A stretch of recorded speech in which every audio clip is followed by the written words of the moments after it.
En mal d'achèvement, fissure et lutte de l'ego. Dès que nous abordons la question du mal, notre raison vacille. Ce n'est pas seulement la chose même qui échappe à notre intention, mais c'est plutôt l'intentionnalité elle-même qui est mise à mal. Si tant est que la conscience est toujours conscience de quelque chose, alors il faut bien dire que dans le cas du mal, ce rapport lui-même est perturbé. Pourquoi ne pas dire simplement que le mal est un cas limite de la phénoménalité ? Pour aborder cette frontière phénoménologique, nous proposons un déroulement en 5 étapes. Premièrement, une manifestation du mal par ses effets. Deuxièmement, une phénoménologie de l'acte mauvais. Troisièmement, l'heuristique d'une fissure de l'ego. Quatrièmement, de l'impossibilité nécessaire de sortir du désespoir. Et cinquièmement, la révélation d'une issue dans le combat de l'ego. La manifestation du mal par ses effets. Le mal échappe à toute saisie conceptuelle. Il n'est guère possible de le circonscrire. Bien sûr, il sera toujours possible de viser les effets à travers lesquels il se manifeste. Une personne effondrée par l'annonce d'une séparation, une dispute violente, un corps défiguré par les coups ou rongé par la maladie, une maison ravagée par un incendie, une ville détruite sous les bombardements, ou, pour faire écho à des faits encore récents, toute une population meurtrie par des attaques terroristes. À partir de ces quelques exemples, et quel que soit l'allongement de la liste, nous serons en mesure de noter une constante dans la diversité des effets du mal. À chaque fois, indépendamment de ses circonstances et de son intensité, le phénomène du mal se traduit par la destruction de quelque chose. Il est précisément visible par le fait qu'il se phénoménalise par une démanifestation. Cette dernière peut prendre 2 modalités, la déformation ou la privation. Lorsqu'il y a une violence et que les choses sont abîmées, on assiste à une déformation. Le bâtiment éventré laisse apparaître l'acier tordu au milieu du béton éclaté. La rame de métro explosée expose ses entrailles et les corps déchiquetés. De manière moins spectaculaire, mais tout aussi réelle, la relation de connivence qui s'était établie entre partenaires et les rendait radieux fait place à une adversité qui s'affiche jusque dans la crispation des visages. Bref, la beauté harmonieuse se crispe en un masque de laideur. Le mal se manifeste par une grimace faite au cosmos. Parfois, la grimace se manifeste sous un autre mode, celui de la confiscation ou d'une suppression. Lorsqu'une chose était là et qu'elle est ôtée à celui qui en disposait, on constate une privation. Le passant plonge la main dans sa poche et constate le vol de son portefeuille. Les vacanciers découvrent leur appartement vide à leur retour. Ou, sous une forme qui provoque une douleur impossible à esquiver dans celui qui reste, c'est l'absence du corps aimé, soit parce qu'il est parti ailleurs de son plein gré, et alors la torture est de le savoir à vivre ailleurs que là où je suis, ou bien il est parti par accident, maladie ou vieillesse, en quittant la vie localisable, celle que nous menons vous et moi. Et là aussi, celui qui reste est privé de l'autre. Que ce soit la déformation ou la privation, le mal se manifeste par un effet sous forme de défection, une défectuosité. Cette description phénoménologique rejoint-elle la métaphysique qui qualifie le mal de defectus plutôt que defectus? Et là, je me fais écho à un ouvrage de Philippe Grosso ici présent, comme un corps lourd dans une eau sombre.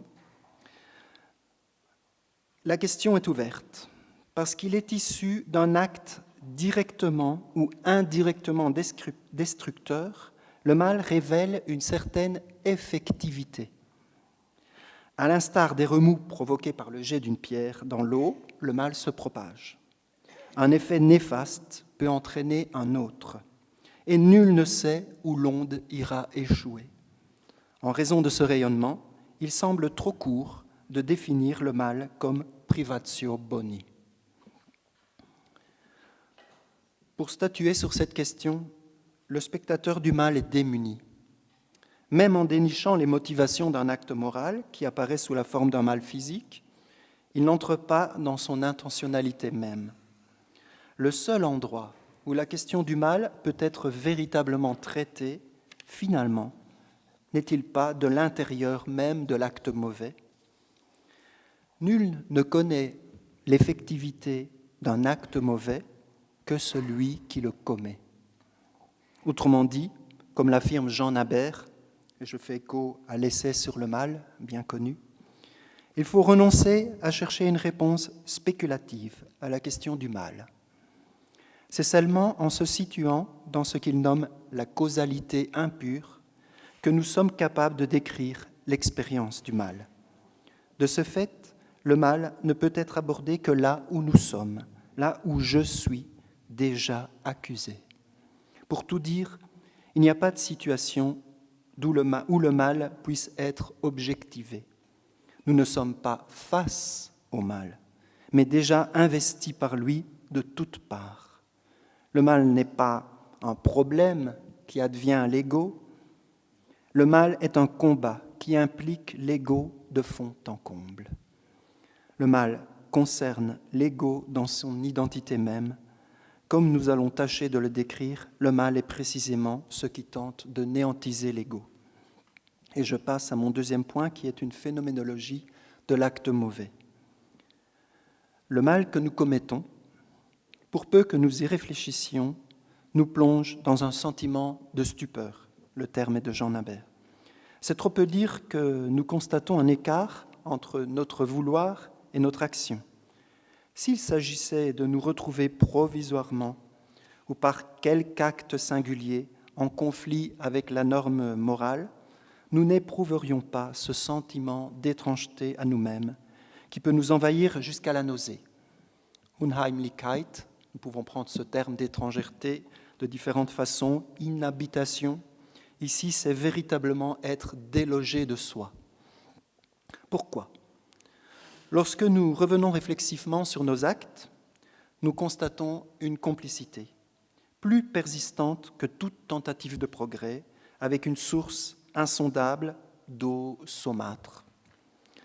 Un abîme se creuse ainsi entre une causalité pure, telle que nous la voudrions idéalement, et celle que nous exerçons effectivement.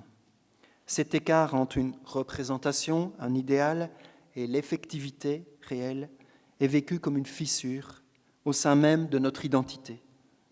Nous faisons l'expérience d'une inégalité du moi à son être, mais d'une inégalité telle qu'elle n'est pas un simple retardement sur une possibilité assurée par sa réappropriation ou par son appropriation. Ainsi, dans une forme de déchéance de notre liberté, nous voudrions pouvoir nous réclamer d'une nature qui nous dicterait ses lois. Mais précisément, le fait que notre conscience se sente trahie par les propres activités du moi est déjà la manifestation que nous ne sommes pas soumis à la détermination naturelle. Les pressions venant d'en bas ont beau être impérieuses, elles ne sont pas des mécanismes aveugles que je subirais sans reconnaître leur contrariété. Pour comble de ma stupeur, l'alternative entre une liberté sûre d'elle-même et une nature déterminante par ses impulsions m'est refusée. Je fais que paraphraser ici Jean Nabert. Et c'est bien cela qui me fait mal. Ce que je voudrais pouvoir extirper, comme on enlève des cellules cancéreuses localisées, c'est précisément cette connivence odieuse et horrifiante. Je m'auto-atteste sous un monde défectueux. Je suis défectueux. Voilà ce que je ne peux supporter. Ce qui me fait horreur dans le mal, jusque dans l'acte le plus sadique, c'est que sa salissure m'éclabousse jusque dans mon intimité. D'aucun acte mauvais, finalement, auquel j'assiste en spectateur, de près ou de loin, et aujourd'hui, grâce à tous nos écrans, nous savons ce que ça peut dire, je ne peux me dire que je m'en désolidarise totalement. La preuve en est, le mal que l'autre fait provoque en moi une houle de haine que je ne peux maîtriser. Le mal n'est donc pas seulement là, à l'extérieur de moi, il est déjà au-dedans. Le mal se propage ainsi, s'insinuant à partir du refus qu'il suscite. Nous passons, sans nous en rendre compte, du mal subi au mal commis. D'abord rumination, il sort embordé d'injures contre ces fiefés assassins dont je souhaite la mort et l'extermination. Lequel d'entre nous n'a pas déjà mis son imagination en route? Nous parlons de transfert d'imagination tout à l'heure. Se retrouvant avec un bazooka à la main pour faire sauter ces extrémistes? Où donc alors est la différence entre eux et moi? Le mal des autres est d'autant plus terrifiant que j'en perçois l'écho en moi. Entre la brute et moi, que je le veuille ou non, une sorte de connivence est déjà là, et nous l'avons partagé ce matin avec Anthony Feneuil d'une autre façon. Ce qu'il fait, il pourrait arriver que je sois poussé à le faire, parce qu'une certaine connivence nous lie dans cette fragilité de l'action. La défectuosité nous est commune, là de manière patente, ici de manière latente. Voilà pourquoi je ne peux me satisfaire d'enfoncer celui qui est passé à l'acte et le laisser seul endosser sa faute, pour soulager ma culpabilité toujours possible. La résurgence de mes petits défauts, que je ne peux éradiquer, me rappelle le lien qui me lie au salaud. Ainsi, concernant le mal, non seulement la première question kantienne, que puis-je savoir, n'est pas de mise, mais peut-être aussi la seconde, que dois-je faire? Elle se révèle trop caduque. Parce que, quoi que je fasse toujours et en toutes circonstances, je fais l'expérience d'actes à la causalité impure.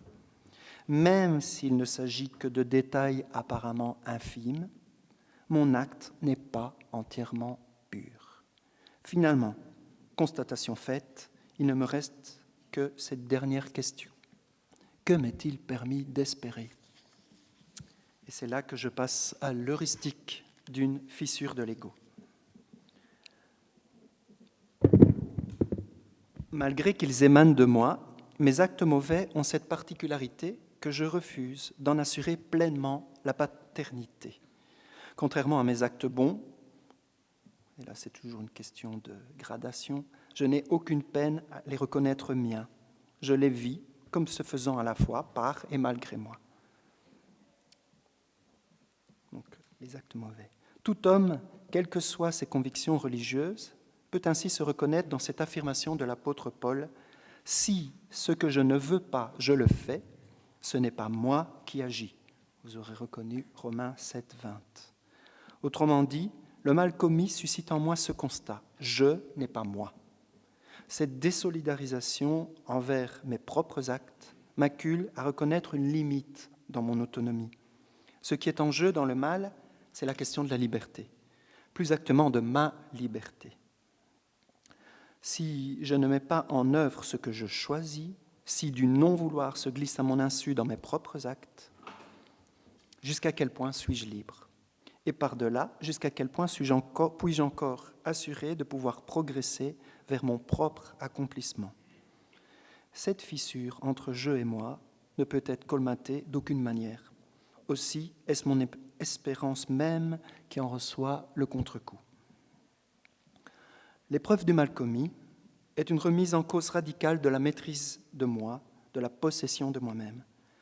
Je ne peux m'éprouver comme causa sui, origine substantielle de ma propre activité, alors même que je suis forcé de subir une altérité au sein de mon agir. Je pâtis précisément là où je voudrais jouir de la libre disponibilité de moi-même. Le mal commis m'oblige donc à me voir à distance de moi-même. Un ego fissuré, voilà ce que je suis. Non seulement le mal que je commets m'invite à me considérer en quête de ce que je ne suis pas encore, mais plus encore, il m'invite à voir cette quête comme une lutte intestine entre je et moi. Étrangeté, que cette incapacité à m'obéir à moi-même, étrangeté que cette déviance ou déficience vis-à-vis de mon devenir. Le mal déjoue ma capacité à me projeter dans mes possibilités, dans mes possibles. Il est une perturbation de mon propre achèvement. Ce qui, dans les manifestations du mal, apparaît comme une défectuosité, une privation, ne ressurgit-il pas ici au sein de l'action ? Vous voyez le parallèle entre ce que nous avons vu au début et maintenant au sein de l'action. Comment qualifier l'effectivité d'un ego qui affirme « si ce que je ne veux pas, je le fais », ce n'est pas moi qui agis. Il s'agit d'un faire, attribuable extérieurement à un « je », sans que ce dernier ne se reconnaisse comme l'auteur de son propre agir. Fissure de l'effectivité elle-même, effectivité fissurée, qui provoque le désarroi complet du moi, complet ou partiel, à petite dose, logiquement censé pouvoir s'identifier à l'action commise. Effectivement, je ne comprends rien à ce que je fais. Ce que je veux, je ne le fais pas. Mais ce que je hais, je le fais. Saint Paul. Littéralement, je ne reconnais pas ce que je mets en œuvre, ogar katergazomai ou ginosko. Dans le cas du mal, il n'est pas possible au je de se raconter lui-même. À partir de cette action, il désapprouve sa propre effectivité, jusqu'à haïr son propre agir. Ce que je fais, je le hais. Cette désapprobation qui se manifeste dans la conscience, le Gewissen, est une auto-attestation de ma défectuosité, de la défectuosité de l'acte posé. Cette manifestation auto-attestative de ma défectuosité insinue un doute quant à ma capacité à devenir ce que je suis. Philosophiquement, cela signifie que je ne peux aucunement adhérer béatement à la notion d'antéléchie aristotélicienne. Même si je vois clairement que les actes vertueux et l'amitié désintéressée ne sont pas facultatifs à mon bonheur, ne suis-je pas simultanément contraint à observer que certains de mes propres actes m'en éloignent? Autrement dit, ne suis-je pas moi-même le premier obstacle à l'accomplissement de mon bonheur? Qu'en est-il alors de ma soi-disant liberté?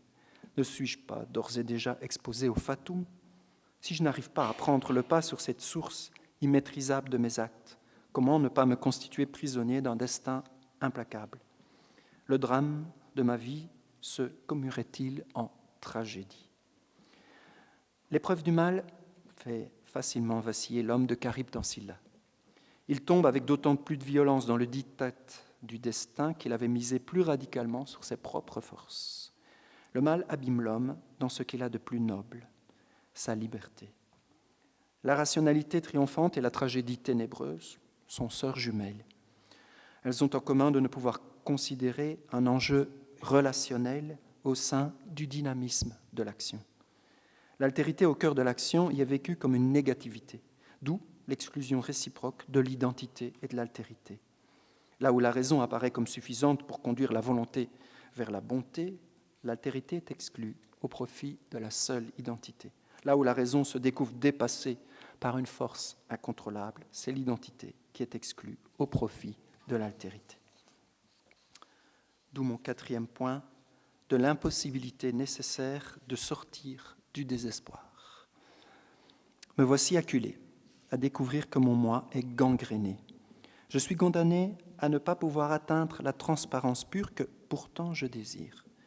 Le pire dans ce procès est que je suis à la fois le coupable, la victime et le juge. Le coupable, car les actes mauvais, c'est bien moi qui les commets. La victime, parce que ces actes, j'en suis le premier blessé. Le juge, car je ne peux les tolérer moi-même et ma conscience me condamne. Or, cette assignation à condamnation est terrible, car elle n'est pas provisoire. Il n'y a pas d'issue rationnelle quant à détecter un motif malin qui pourrait être extirpé de manière à exhiber une conscience rendue à sa pureté. C'est l'étoffe même du moi qui est atteinte, dans chacune de ses moindres parcelles. Pour échapper au triangle infernal coupable, victime, juge, afin de ne pas le ressasser sans cesse, le moi cherche refuge dans le subterfuge. Toutes les descriptions phénoménologiques, qu'elles soient extérieures ou intérieures, que nous avons proposées sont constatables sans la révélation. En effet, il me semble que la parole paulinienne de la lettre aux Romains à laquelle nous avons eu recours relate une expérience que tout homme de bonne volonté peut faire. C'est l'expérience même de la conscience qui découvre précisément que sa bonne volonté est mise à mal. Nous désirons maintenant faire un pas de plus en montrant comment la révélation biblique éclaire cet écart du « je fais » et du « je suis », le devenir vers ce que je ne suis pas encore. Ce pas, nous n'allons pas le faire de l'extérieur. Toute herméneutique s'adosse à une expérience, et les mots ne font d'ailleurs mouche que si l'ego lecteur se retrouve, l'ego lecteur ou auditeur se retrouve dans l'expérience décrite, faisant ainsi l'épreuve en lui-même de la chose, du dire ou du texte. Passer du fait de se trouver en faute devant sa conscience à la découverte de son péché, car c'est de ça qu'il s'agit, est une voie libératrice. Kierkegaard a bien montré que le passage de l'éthique au religieux, qui demandait par ailleurs de l'humour par rapport à soi, n'est pas l'enfoncement dans la culpabilité, mais au contraire sa libération. Grâce au choix de se placer vigoureusement devant la conscience, l'ego avait réussi à quitter l'angoisse liée à sa vie d'esthète. Le voici maintenant, au terme de sa tentative pour sortir victorieux de cette tendance dispersante, tombé dans le désespoir. Accusé par et en lui-même, il n'a plus de lieu où s'échapper, maladie mortelle. Le désespéré est un malade à mort. Plus qu'en aucun autre mal, c'est au plus noble de l'être qu'ici le mal s'attaque. Mais l'homme n'en peut mourir. Retourner au divertissement est devenu impossible.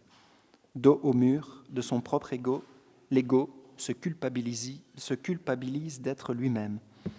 L'identification à un ego défectueux, voilà l'horreur d'être soi-même. Et Kierkegaard de dire « Ainsi, le supplice reste toujours de ne pouvoir se défaire de soi-même. » À quoi, implacable, il ajoute « Pourquoi s'étonner de cette rigueur, puisque ce moi, notre avoir, notre être, est à la fois la suprême concession infinie de l'éternité à l'homme et sa créance sur lui. »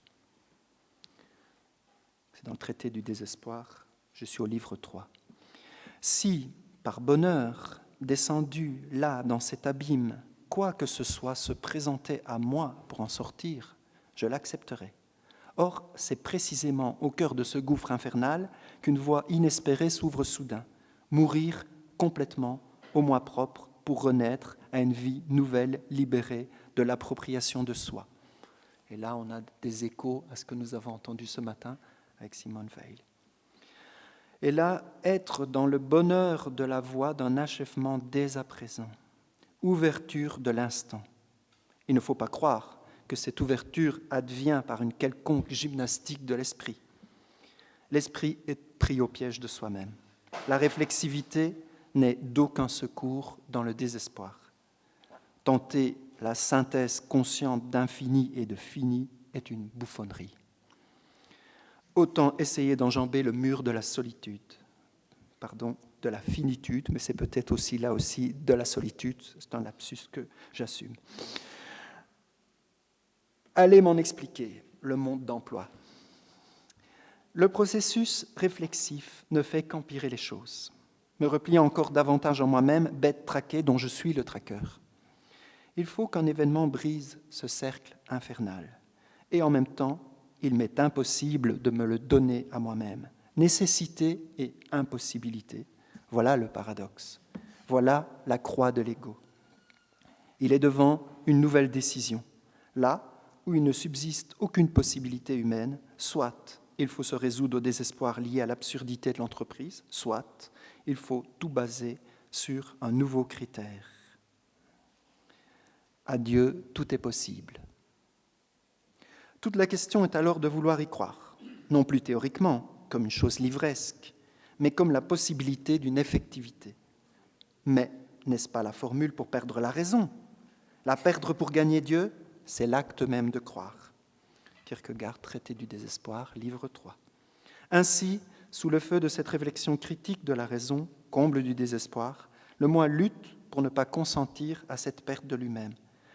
Comme celui qui se trouve à gesticuler dans la boue, il ne fait que s'enfoncer un peu plus. Et je cite ici un petit peu plus longuement le traité du désespoir au livre 3. C'est là le combat de la foi, qui lutte comme une démente pour le possible. Sans lui, en effet, point de salut. Devant un évanouissement, les gens crient « de l'eau de Cologne, des gouttes d'Hoffmann ». Mais pour quelqu'un qui désespère, on s'écrie « du possible, du possible ». Impossible, et notre désespéré reprend le souffle. Il revit, car sans possible, pour ainsi dire, on ne respire pas. Parfois, l'ingéniosité des hommes suffit pour en trouver, mais au terme, quand il s'agit de croire, il n'y a qu'un seul remède. À Dieu, tout est possible. Et je passe à mon dernier point, qui est le 5. Pour Kierkegaard, c'est de l'intérieur même de la conscience en débat avec elle-même que la décision pour la foi se fait nécessité vitale. Blondel en donnera une version renouvelée avec l'unique nécessaire dans l'action. S'il est un point où la révélation peut donner à reconfigurer nos possibles, c'est bien d'indiquer la voie d'une issue dans la situation désespérante où le mal introduit l'homme. Devant l'alternative aporétique, ou bien la liberté sûre d'elle-même et de sa propre conquête, ou bien la soumission à des forces inexorables, la révélation propose une autre voie.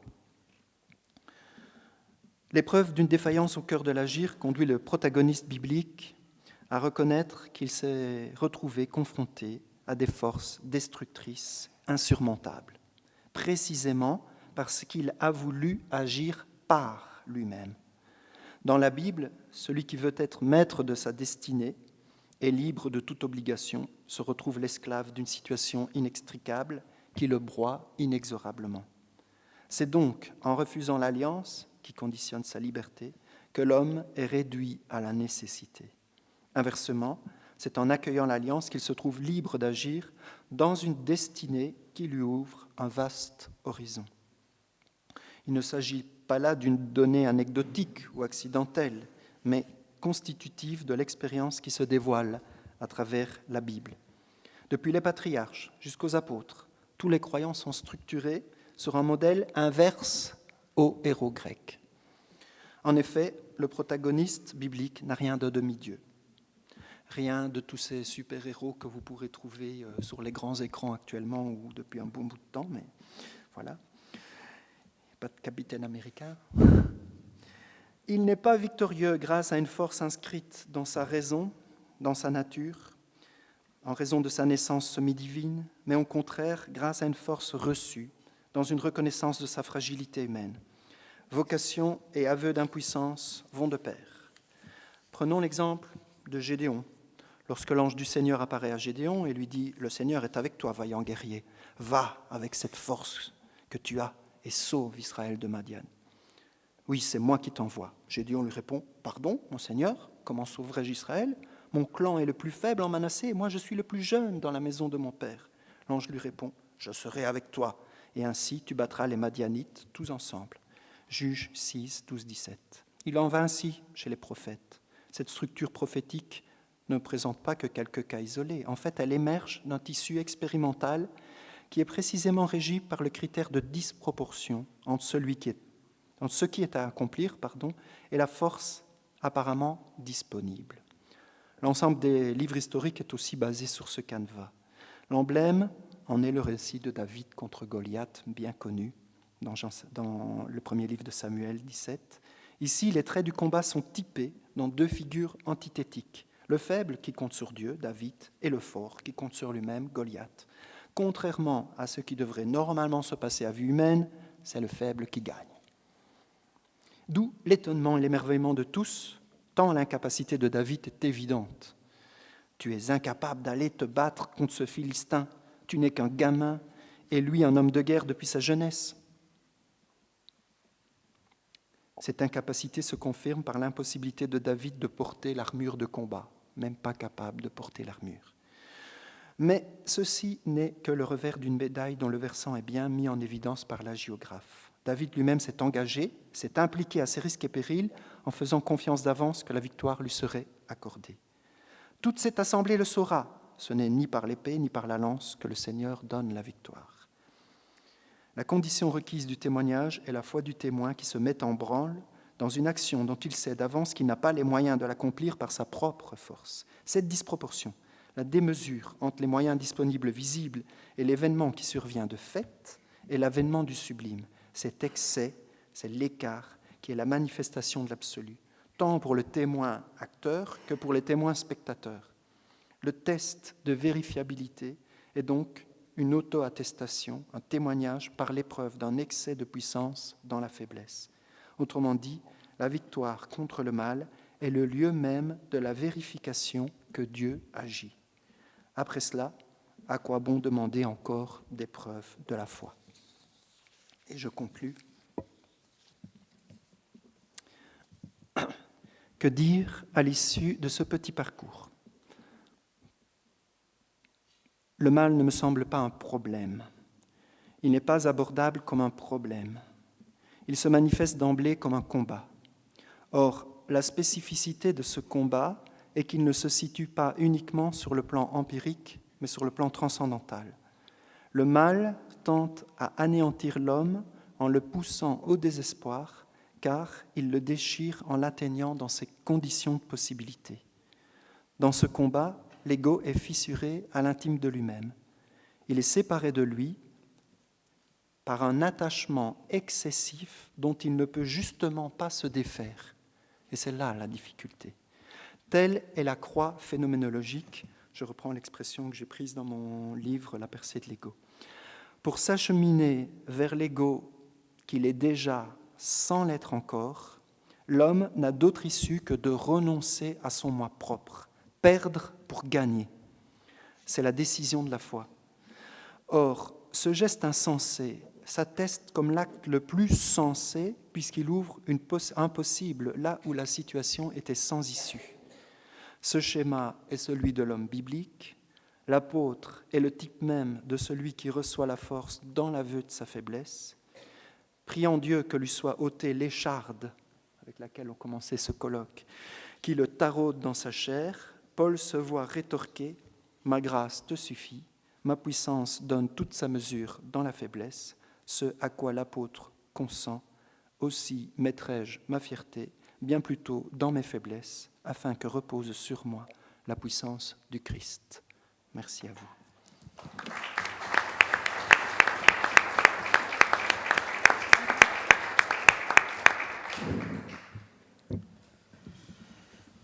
Merci pour cette contribution qui s'achève, et qui s'achève bien dans les temps, ce qui nous laissera d'ailleurs un petit peu de temps pour la discussion. Le mal n'achève rien, en mal d'achèvement, quel beau titre. C'est-à-dire que d'une certaine manière, il n'achève pas positivement, il ne fait pas d'œuvre.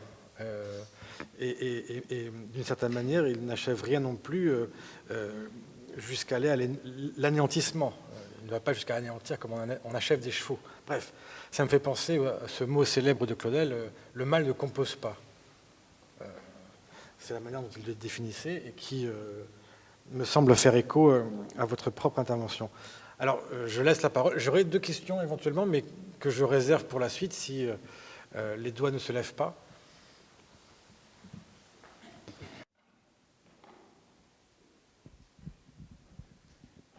Un auteur, en vous écoutant, Jean-Louis Chrétien, il dit ceci, que toute parole est toujours une parole blessée.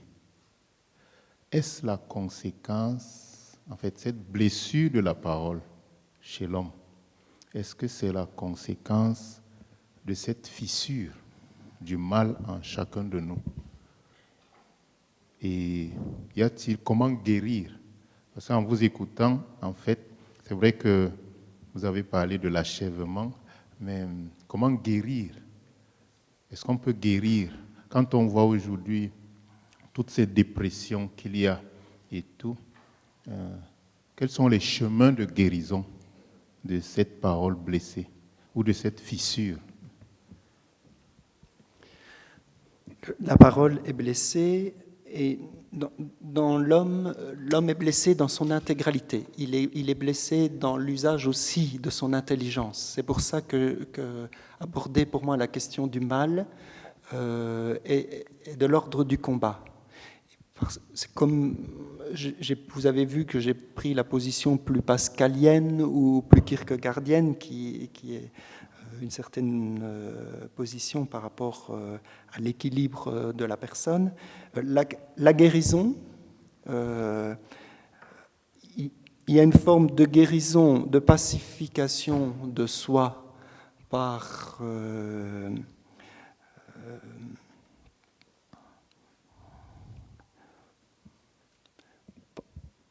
l'usage, je vais le dire comme ça, dans la foi, par la prière ou pour la présence à Dieu, il y a pour la personne une possibilité de pacification. Quant à savoir si la guérison psychique et la guérison peut aller jusqu'à la guérison physique, ça, c'est des problèmes plus larges. De toute manière, nous sommes tous amenés avec cette limite de chacun de nous à découvrir que le mal, en ce qui concerne notre vie de finitude, a le dernier mot, puisqu'il nous enlève par la maladie ou d'une autre manière la vie elle-même. Donc la guérison n'est jamais qu'un sursis. Ce qui compte, c'est une guérison intérieure, et on voit que le Christ, toutes les guérisons extérieures dans l'Écriture sont liées d'abord et avant tout à la guérison intérieure. Voilà ce que je dirais sur la guérison. Merci beaucoup. J'aimerais savoir si, avant d'opérer le grand saut vers la révélation, il ne serait pas possible d'imaginer un détour possible, par exemple dans l'intersubjectivité, notamment pour des personnes qui n'ont pas encore fait l'expérience de la foi. Est-ce qu'au niveau de l'intersubjectivité, on peut trouver des chemins pour arriver à soulager ce mal ? Vous me posez de nombreuses questions dont je ne suis pas le spécialiste. Moi, j'ai essayé d'aborder cette question à partir du point du vécu de la question du mal. L'intersubjectivité, vous voulez dire l'amitié, les relations fraternelles, la communauté ou la vie en couple sont des lieux, la vie de famille, des lieux où ressourcer notre force de vie et de la restructuration de notre ego. On sait combien c'est important que tout enfant naît par le regard de l'autre, et donc l'intersubjectivité est certainement un des lieux privilégiés de faire vivre cet ego qui est toujours relationnel,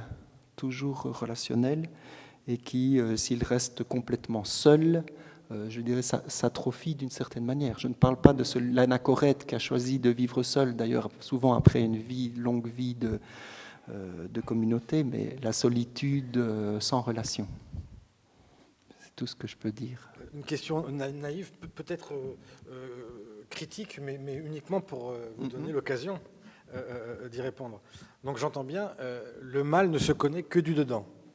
Vous le dites vous-même, le mal est un... nul ne commet l'acte mauvais que celui qui le commet. Donc, effectivement, d'ailleurs, le péché ne se dit qu'en première personne. Je peux dire je pêche, je ne pense pas que l'on puisse dire tu pêches, il pêche. Et donc, il y a cette manière, dans le début de votre conférence, où vous passez du mal dans le monde, qui sont d'ailleurs, selon votre bonne formule, des grimaces faites au cosmos, les ravages, les maladies, les tremblements de terre, les attentats, jusqu'au mal tel que vous le vivez comme défectuosité. Manière de dire que vous êtes impliqué dans tout le mal que vous voyez. Vous ne pouvez pas vous sentir exempt du mal qui se fait hors de vous. C'était, d'une certaine manière, la manière dont vous reconduisez, si je peux dire, le mal objectif, vers un mal tel que vous pouviez l'éprouver et dans lequel vous vous trouviez toujours impliqué. Et vous dites à ce moment-là que, effectivement, vous ne pouvez pas laisser à l'autre la faute, sans, d'une certaine manière, l'endosser aussi. C'est votre expression. Et c'est très bien, puisque c'est ce qui vous empêche de juger. C'est-à-dire que face au mal qui est fait devant vous, vous pouvez pleurer, vous pouvez essayer de comprendre, vous pouvez essayer d'expliquer, mais vous ne pouvez pas juger parce que d'une certaine manière, vous êtes toujours impliqué dans le mal qui se voit. Mais il y a, dans cette manière de devoir endosser sa faute et celle des autres, un reproche qui avait été fait également à Lévinas, peut-être aussi à Sartre, c'est-à-dire de vouloir, en un sens, que chacun endosse la fonction christique. Ça veut dire qu'il soit, en quelque sorte, d'une certaine manière aussi, responsable de tous les péchés du monde, de toutes les fautes. Donc ça, c'est quand même aussi une question que j'aimerais vous poser. En quel sens vous voulez dire qu'il s'agit d'endosser la faute de chacun? Ça, c'est la première chose. Et ensuite, renvoyer le mal à une simple défectuosité. Ça veut dire que même le mal qui est visible, ces ravages, ces conflagrations qui se font dans le monde, ne sont jamais que l'écho de vos propres défectuosités. Il me semble que le risque, ce serait de voir dans le mal réel, abominable, les souffrances que vous voyez, des simples prétextes pour des défectuosités qui sont les vôtres et qui appellent un combat de soi à soi. C'est-à-dire que du coup, le mal visible n'est jamais qu'un prétexte pour révéler en vous un combat qui ne regarde que vous, entre l'ego et l'ego. Vous voyez ce que je veux dire?